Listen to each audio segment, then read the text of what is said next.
Jane held the gemstone up to her ear and the elk acorn in front of her mouth and spoke. Operation War Crimes, Planet Wobble, indefinite layover. Jane, Lucas, Julie, and Denji were seated in the 1966 Shelby GT350. Lucas in the passenger seat asked, "Everyone ready?" With group agreement, Jane said, "Perfect." All 4 passengers and all 4 duffel bags were safely in the trunk. Denji asked Julie, "What is this going to feel like?" With an outstretched arm, while rolling her eyes, Julie said, "Here, squeeze my hand." Zap, bip, snap. After successfully getting Rocky Road ice cream on various sections of the dashboard of Old Bessie, Shadow Lucas headed for Earth 4, specifically Mosquitoburg. Later, when he arrived on the property of Swampwater Inc., he found just what he was looking for. It was the dead of night, and he was doing his best to be stealthy. Shadow Lucas opened the sealed door of a trailer, hoisted himself up, opened a box from the cargo, and inspected a bottle from it, saying, "Oh, baby." Replacing the bottle and reclosing the trailer, he hooked up with Old Bessie, and making all the necessary connections and adjustments, Shadow Lucas drove away slowly and said, "I wonder if the Intergalactic Coalition for Diplomacy still frowns on bootlegging," he said out loud. Somewhere, light years from anywhere, Lulia and Amatista were playing a lively game of hyperplane chess when Doug approached them and asked, "My dear, where are our children?" "Why, have you misplaced them?" quipped Amatista. Doug replied, "You know what I meant." Amatista answered, "They're staying over at their friend's house, my dear." "Oh," said Doug, walking away and then pausing. Reappearing much faster, Doug asked, "What friends? They have friends?" Before Amatista could answer, all 4 cosmic androids shouted, "To Planet Wobble!" and flew away at light speed. Now even the Mason was interested in this conversation, as no one spoke but everyone looked at each other. Very calmly, Doug assessed, "Kids gone, toys gone to Planet Wobble. Why do I smell sulfur?" Everyone looked at the Mason, who threw his hands in the air. Gazing into the cosmos, it was Lulia who said, "Look, beyond Planet Wobble." All the cosmics observed the activity past Planet Wobble. Lulia stated, "Mason, I fear it is time, once again, for your favorite toy." The Mason shouted for joy and left the others.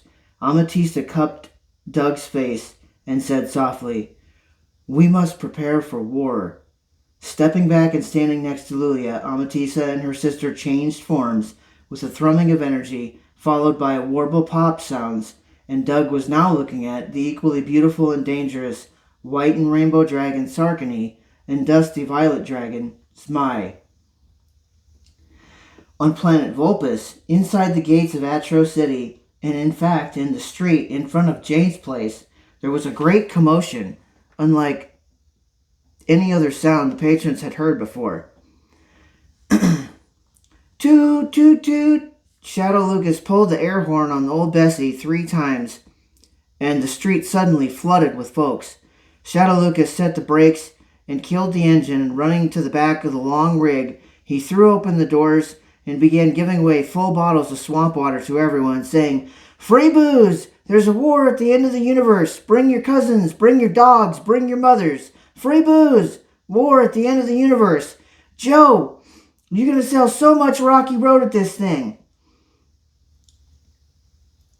In a first-class town car, headed for the last... in a first-class train car, headed for the last train depot in the cosmos, 4 friends were getting their rest.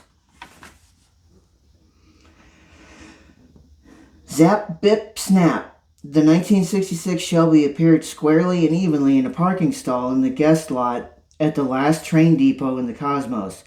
The parking lot was connected to the depot, and in the opposite direction, the parking lot sprawled, meeting the horizon. There were only 2 other vehicles in the lot. The first, a grotesquely large black semi-truck with trailer, to which the door had been left wide open and the engine and the entire thing parked in a jackknife. Now exiting her Shelby, Jane walked over to the last vehicle parked nearby. Momentarily, Jane allowed her fingertips to caress the body lines of the 1967 Shelby GT500 with racing stripes. "It's cold," she whispered. "I wonder where they are." Jane then walked over to the large truck and completed a thorough visual inspection, noting that the trailer's logo read Swampwater Inc. The trailer itself was completely empty, and the cab was unlocked, the key in the ignition, and there was the smell and state of the interior left little to Jane's imagination about the truck's owner. "Well, great," said Jane, "so he's here."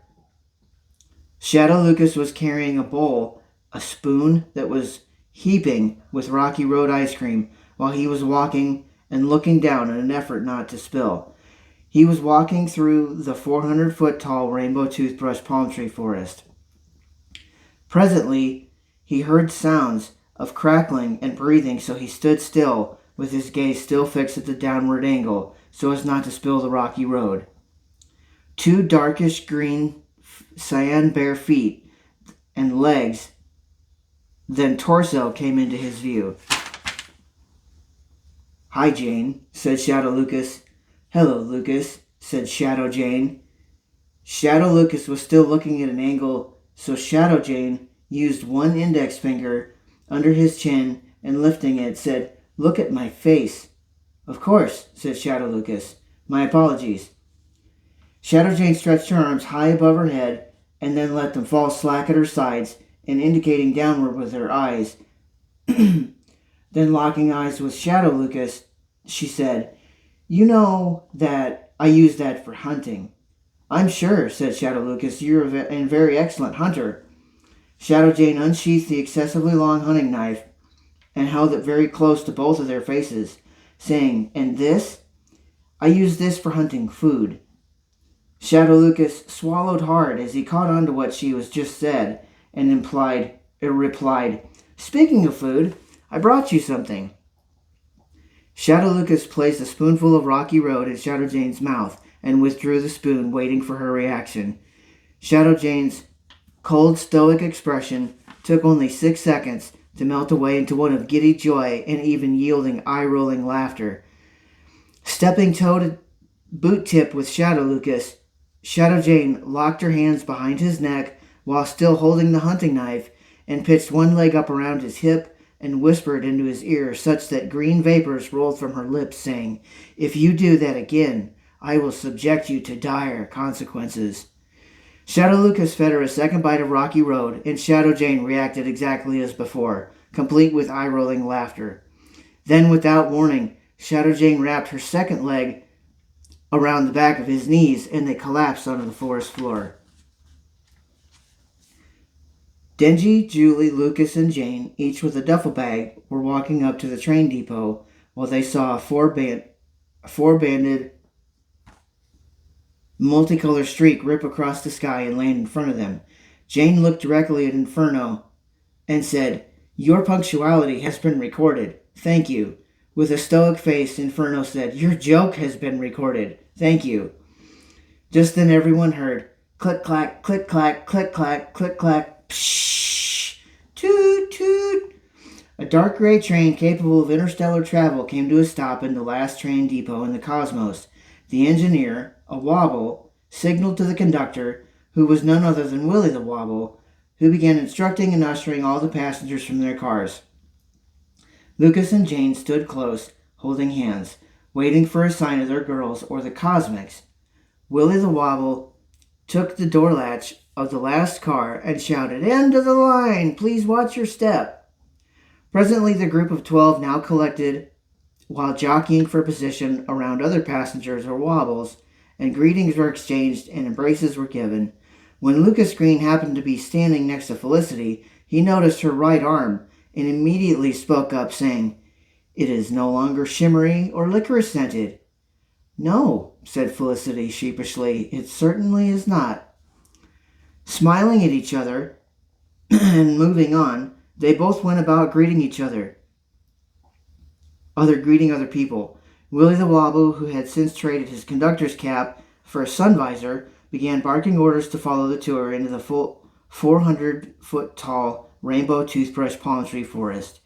Since everyone in the party agreed that reconnaissance was priority, the band of 12 blended in as best they could with the tourists, and Willie the Wobble led the large group towards the rainbow forest. Once the group was there, and despite Willie the Wobble's warnings of the dangers inside the rainbow forest, Jane felt magnetically drawn to enter.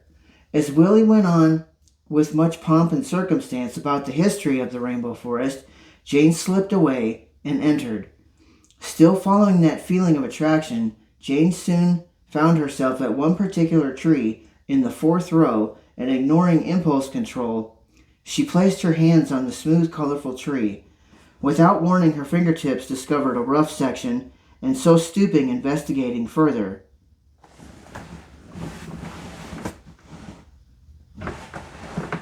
A W with a strike outline.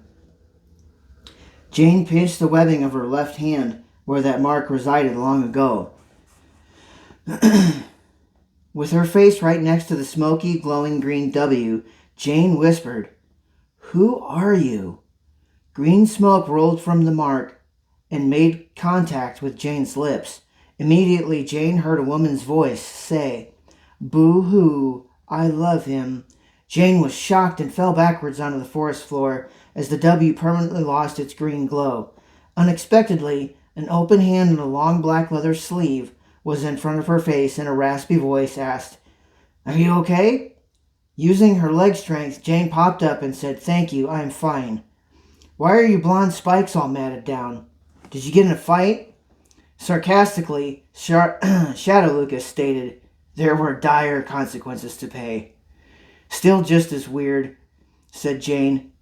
Shadow Lucas leaned on the tree with the W and grinned. Willie the Wobble burst into the forest. Very emotional indeed. He was already having trouble keeping his words and squeaked separate. "I warned you not to go into the forest and stay with the group. And who are you, sir? And why are you touching that tree?" entreated Willie the Wobble. Just then, thanks to his shorter stature, Willie saw the W with the strikeout and became furious with Shadow Lucas, demanding, "Listen here, hooligan! Did you defile this ancient tree?" Overconfidently, Shadow Lucas replied, "Those are big words for someone who looks like a child's jar of paint." Willie began constantly squeaking and charged Shadow Lucas, who in turn stiff-armed the short Wobble, stopping Willie's progress but not his fervor. Speaking loudly over the non-stop squeaking, Shadow Lucas looked directly at Jane, saying, "It's not his fault. All pygmies have cantaloupe-shaped heads just for this reason." Jane stood there with her jaw slack, unable to reason what was going on, and then Shadow Lucas made it worse, saying, "Well, I'll see you later. I have to go check on a bun in the oven." "You what?" shouted Jane. Did I say that? I meant," said Shadow Lucas, "I left Muffins in the oven. Muffins is my cat." Jane scrunched her nose in confusion and asked, "Are you insane?"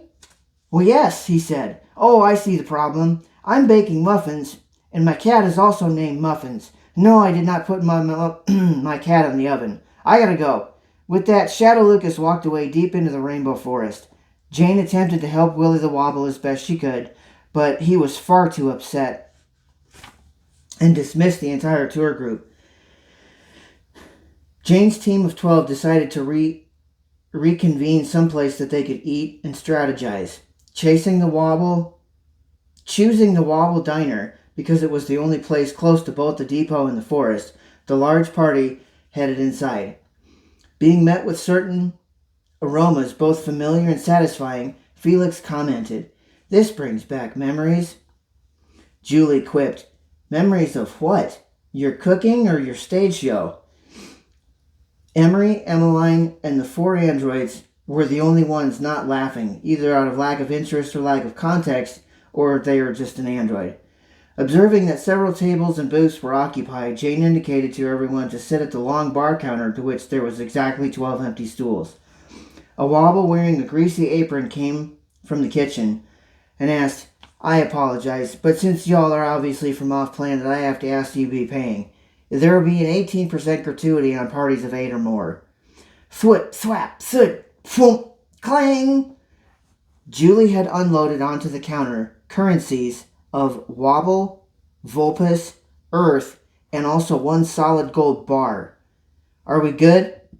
Asked Julie. What's everybody having? Said the smiling Wobble cook. Soon everyone that did eat was eating, and everyone that was discussing how to go about the current mission of obtaining the Scroll of Truth. Then Bijou, seated at the end of the bar top, next to the tables and the booths, was tapping Morse code onto the countertop with the party listened to the entire diner. The Quash will reach the asteroid belt soon. Are the monsters coming back? I thought they were sealed away in the Quash a long time ago. Taking a long sip of coffee, Jane declared, Apparently, we have 2 missions.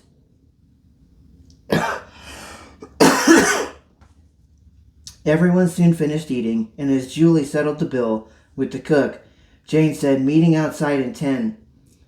Finally, as everyone was again together, Jane asked, status report, raise your hands if you can fly. The 4 cosmic androids and the cosmic twins raised their hands. Perfect, said Jane, and assigned everyone flight partners, only then realizing that no one had flight suits or oxygen gear. Then Jane had an idea, and turning to the 4 androids said, comic books. Guys, at what length of distance can you still make the Mason's projector work? Felix and Felicity looked into space towards the asteroid belt. Jane, said Felicity, we can see it from here. It's close, only 1/10 of a light year. Then Felix added, that is still 6 billion miles. Does that help? Echo answered, the projector is a close-range configuration. Distortion and lack of accuracy will surely cause a failure. Lignius offered a solution. Use a small flight team. Observe and report only. Jane decided the small team would be Inferno, Lignius, Felix, and Felicity. Taking form and taking flight, the small team reached the asteroid belt, and the Cosmics estimated the Quash was still 5 light years from that point and moving slow. The team also made a more troublesome discovery. Shadow Lucas, with no suit and no breathing apparatus, was standing on a large asteroid with his open flask in one hand and a boomerang in the other. The team observed him as he drank, threw the boomerang, drank again, and caught the boomerang as it returned, and repeated this over and over again. What is that man doing? Asked Felicity. The team of 4 flew to the large asteroid, and Felicity approached Shadow Lucas, asking, Sir, are you okay? How are you breathing out here? Oh, hi, Jane, said Shadow Lucas. You made it just in time for the last 5 minutes at the end of time. Felicity knew something was very wrong, and proceeded with caution, saying, Yes, it is me, and look, I made it. What is it that you are doing? Shadow Lucas said, Some Australian guy with very nice teeth taught me how to throw one of these. Nice guy. I'm trying to shut the sun off. He was still in the unwavering cycle of drinking and throwing the boomerang. Why? Asked Felicity. Why are you trying to shut off the sun? Keeping with his pattern, he said, It's the only thing I have not yet tried, Jane. I'm sorry, said Felicity. Tried what exactly? Shadow Lucas replied, 8 years old. Felicity waited.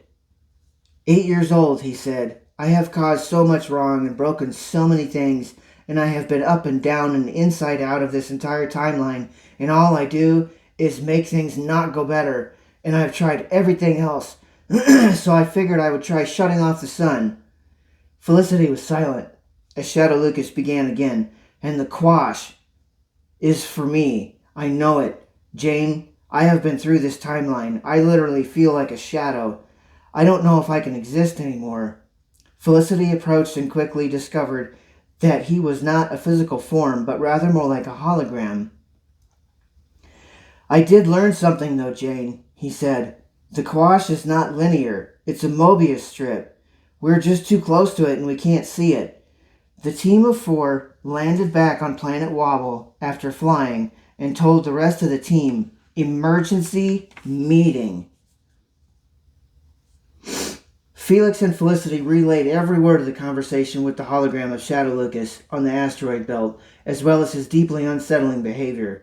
Inferno and Lignius reported everything that they had observed and analyzed about the Quash, which was not a being or a creature, but an unstoppable force that consumed everything in its path. In addition, as the Quash consumed and traveled, it left in its wake an ever-growing tear into the void of the great beyond. Shadow Lucas had freely told them that the Quash is shaped like a Mobius strip, so the tear would be an ever-widening wavy tunnel. "Okay," said Jane, "if we're going to take on a universe-ending threat, we need more manpower and firepower. What about the Scroll of Truth?" Felix and Felicity looked around at everyone until Felicity said, "Oh, you mean us. It's right here on Planet Wobble." "And?" asked Jane. "Well," said Felix, "we don't know exactly where, only that it's buried somewhere in the Rainbow Forest." Jane grabbed Lucas and pulled him out of earshot of the group. "Lucas," she asked, "how can you tell when Shadow Lucas is near you?" Raising one eyebrow, Lucas replied, "Before the healing, he was never not near me, if that makes sense. Now I have to see him in front of me, in front of my face." "Why?" Jane relayed the story of the W with the strikeout on the tree and the skirmish between Willie the Wobble and Shadow Lucas, ending with, "And I just feel so uneasy all the time, like I'm being watched. You don't suppose I have a shadow, do you?" Lucas hugged her and reassured her, and then they rejoined the group. Just then everyone noticed multiple Rust Bucket cruise ships in the sky that landed in the parking lot of the depot. Droves of mole thieves spilled out over the cruisers and filed directly into the diner nearby. Julie piped up, "Do you think they will ask for molasses with their pancakes?" "Your joke has been recorded. Thank you," said Inferno as everyone laughed.